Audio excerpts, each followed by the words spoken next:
السلام علیکم ورحمۃ اللہ وبرکاتہ۔ رب اشرح لی صدری ویسر لی امری واحلل عقدۃ من لسانی یفقہوا قولی۔ اعوذ باللہ من الشیطان الرجیم، بسم اللہ الرحمن الرحیم۔ وَإِذَا سَأَلَكَ، اور جب سوال کریں آپ سے، رسول اللہ صلی اللہ علیہ وسلم سے خطاب ہے کہ جب سوال کریں آپ سے، کون؟ عبادی، میرے بندے۔ اللہ اپنے ماننے والوں کو کیا کہہ کر مخاطب کرتے ہیں؟ میرے بندے۔ انی، میرے بارے میں، فانی، پس بے شک میں، قریب ہوں۔ کچھ لوگوں نے سوال کیا تھا کہ ہمارا پروردگار، ہمارا رب اگر دور ہے تو ہم اسے بلند آواز سے پکارا کریں، اور اگر قریب ہے تو پھر ہم آہستہ آواز سے پکارا کریں۔ یعنی وہ جاننا چاہ رہے تھے کہ ان کی دعائیں کتنی دیر میں قبول ہوں گی، یا کس طرح سے پکارا جائے گا، بلند آواز میں یا آہستہ آواز میں تو قبول ہوں گی۔ تو اس آیت میں اللہ تعالیٰ نے لوگوں کو بتایا کہ میں بالکل تمہارے قریب ہوں، اور کتنا قریب ہے۔ ایک اور آیت میں آتا ہے نحن اقرب الیہ من حبل الورید، ہم انسان کی شارگ سے زیادہ قریب ہیں۔ تبھی تو انسان کے دل میں کوئی خیال آتا ہے، کوئی دعا آتی ہے تو وہ دعا قبول ہو جاتی ہے، کیونکہ اللہ انسان کی شارگ سے زیادہ قریب ہے۔ اجیبو، میں قبول کرتا ہوں، دعوت الدائی، پکارنے والے کی پکار کو۔ دعوتہ، پکار، دائی، پکارنے والا، یعنی کوئی بھی شخص جو مجھے پکارتا ہے تو میں اس کی پکار کا جواب دیتا ہوں۔ بہت سے لوگوں کو یہ کہتے ہوئے سنا ہے کہ کاش اللہ ہماری بھی سن لے۔ تو اس آیت میں اللہ کہتا ہے کہ میں نہ صرف سنتا ہوں بلکہ قبول بھی کرتا ہوں اور جواب بھی دیتا ہوں۔ اجیبو میں یہ تینوں معنی آ جاتے ہیں۔ اور کب کب پکارنے والے کی پکار کو قبول کرتا ہے اور جواب دیتا ہے؟ اذا دعانی، جب وہ دعا کرتا ہے، یعنی جب بھی کوئی انسان دعا کرتا ہے تو اس کی دعا قبول ہوتی ہے۔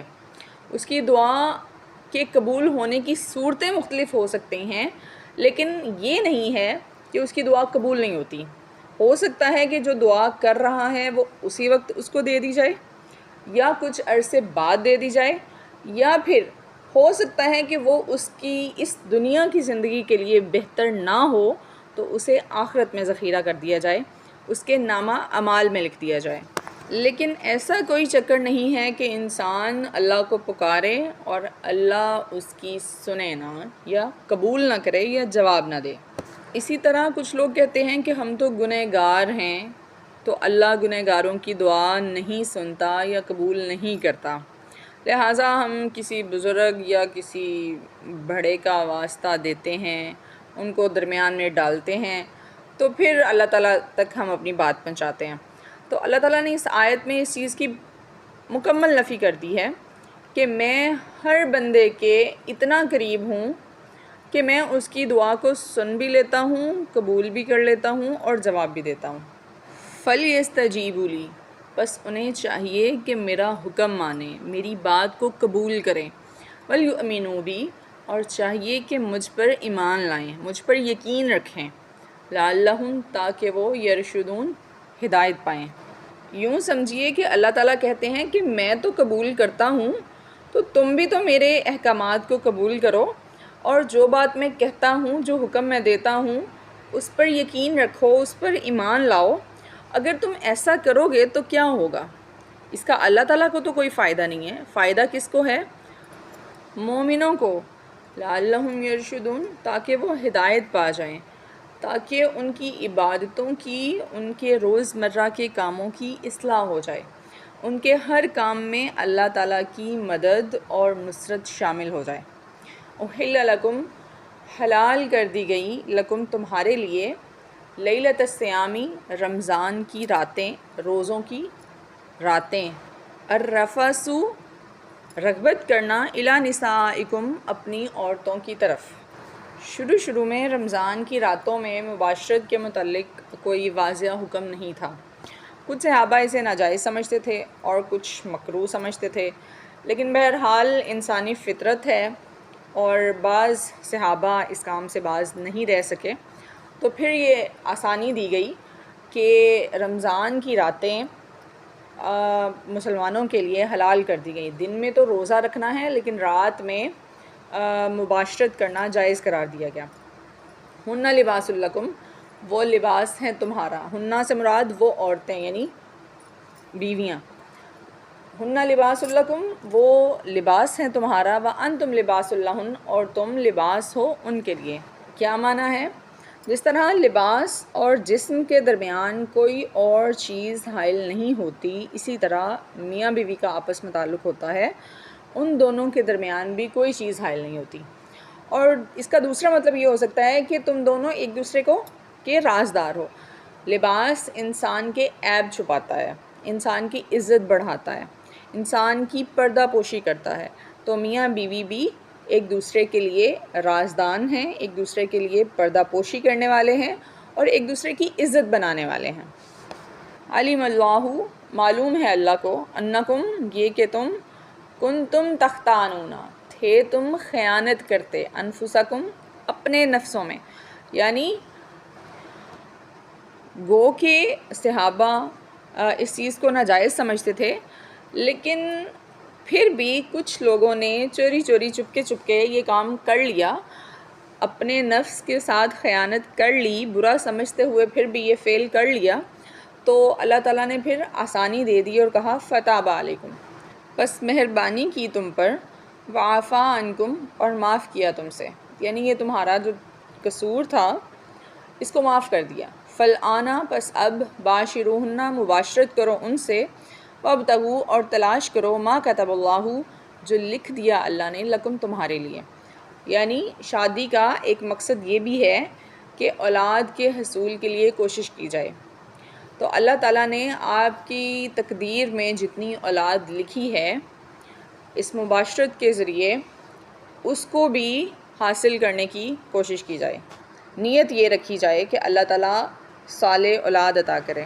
کلو واشربو کھاؤ اور پیو، حتیٰ یہاں تک کہ یتبینہ ظاہر ہو جائے، لکم الخیط الابیض تمہارے لیے سفید دھاری، من الخیط الاسودی کالی دھاری سے، من الفجری فجر سے، یہاں کالی اور سفید دھاری سے مراد رات اور دن ہے۔ ایک صحابی تھے عدی بن حاتم رضی اللہ تعالیٰ عنہ، وہ کہتے ہیں کہ میں نے رات کو ایک سفید ڈوری اور ایک کالی ڈوری اپنے تکیے کے نیچے رکھ لی، صبح اٹھ کے انہیں دیکھتے رہے مگر فرق پتہ نہ چلا، اندھیرے میں کھاتے پیتے رہے، جب صبح ہوئی تو پھر وہ دونوں رنگ واضح ہوئے، تو نبی صلی اللہ علیہ وسلم کو آ کے بتایا، تو رسول اللہ صلی اللہ علیہ وسلم نے فرمایا تمہارا تکیہ تو بہت بڑا ہے جس کے نیچے صبح کی سفید ڈوری بھی آ گئی اور رات کی کالی ڈوری بھی آ گئی، تو اس سے مراد رات کی سیاہ دھاری اور صبح کی سفید دھاری ہے۔ ثم اتموا الصیام پھر پورا کرو روزے کو الی اللیل رات تک، یہاں رات سے مراد ہے غروب آفتاب۔ اب جیسے ہی غروب آفتاب ہو تو روزہ افطار کر لیا جانا چاہیے، یہ نہیں کہ احتیاطاً آپ انتظار کرتے رہیں کہ اندھیرا چھا جائے تو پھر ہم روزہ کھولیں گے۔ رسول اللہ صلی اللہ علیہ وسلم کا ارشاد ہے کہ میری امت اس وقت تک خیر پر رہے گی جب تک روزہ جلد افطار کرے گی۔ ولا تباشروہن اور نہ تم مباشرت کرو ان سے یعنی بیویوں سے، وانتم عاکفون فی المساجد اور ہو تم اعتکاف کرنے والے مسجدوں میں، یعنی ایک شخص رمضان کے آخری عشرے میں اعتکاف کرنے کے لیے مسجد میں گیا ہے اور پھر اس کو خیال آیا ہے مباشرت کا اور وہ بھاگا بھاگا گھر آ جائے، نہیں، ایسا نہیں ہوگا۔ جب آگے پیچھے باقی رمضان میں یا پھر اعتکاف نہ کرنے کی صورت میں رات کے وقت مباشرت جائز ہے، لیکن اگر اعتکاف کر رہے ہوں تو جائز نہیں ہے۔ تلک حدود اللہ، یہ اللہ کی حدیں ہیں۔ فلا تقربوها پس نہ تم قریب جانا ان کے، اللہ نے یہ نہیں کہا کہ ان حدوں کو نہ توڑنا بلکہ ان کے قریب بھی نہ جانا، یعنی کوئی ایسا کام نہ کرنا کہ جس کے بعد اگلا سٹیپ اس حد کو توڑنے کی صورت میں نکلے۔ کذالک اسی طرح یبین اللہ بیان کرتا ہے اللہ آیاتہ اپنی آیتوں کو، للناس لوگوں کے لیے، لعلہم تاکہ وہ یتقون پرہیزگاری کریں۔ یہ ساری تفصیلات اور ایک ایک بات اچھے طریقے سے سمجھانے کا مقصد ہی یہ ہے کہ لوگ اپنی مرضی سے زندگی نہ گزاریں بلکہ اللہ کا تقوی اختیار کرتے ہوئے زندگی گزاریں۔ ولا تأکلوا اور نہ تم کھاؤ اموالکم بینکم آپس میں ایک دوسرے کے مال کو بالباطلی باطل طریقے سے. باطل طریقے کون سے ہو سکتے ہیں؟ چوری کرنا، خیانت کرنا، دھوکے سے کچھ ہتھیا لینا، ڈاکہ، جوا، سود یا کوئی ناجائز تجارت وغیرہ وغیرہ. وَتُدْلُوا اور تم لے جاتے ہو بہا اس کو الی الحکام حکام کی طرف، یا تم پہنچاتے ہو مال کو حکام کی طرف. کس صورت میں پہنچایا جاتا ہے؟ عام طور پر رشوت دی جاتی ہے. کس لیے؟ تاکہ ہماری مرضی کا فیصلہ ہو جائے. کسی جج کو خرید لینا یا پولیس اسٹیشن میں جا کر رشوت دینا یا اسی طرح کی اور صورتیں، تاکہ وہ کچھ مال دے کر باقی کا مال سارے کا سارا خود ہڑپ کر لیا جائے. حالانکہ انسان کو معلوم ہوتا ہے کہ فلاں جائیداد فلاں کی ہے اور آپ کے پاس اس کی ملکیت کا کوئی ثبوت نہیں ہے، اور کیا کیا جائے کہ کوئی جھوٹا ثبوت بنوا لیا جائے اور اس کے ذریعے کسی دوسرے کی جائیداد کو ہتھیا لیا جائے. تو یہ سب صورتیں غلط ہیں، حرام ہیں. اللہ تعالیٰ نے ان چیزوں سے منع کر دیا ہے.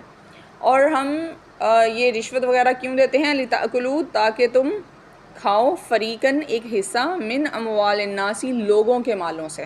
یعنی جس چیز کے آپ مالک نہیں ہو اس چیز کے مالک بن جاؤ کسی حاکم کو رشوت دے کر، بالاثمی گناہ کے ساتھ. یعنی وہ غلط طریقے سے گناہ گار ہو کر تم دوسروں کے مال کھاؤ.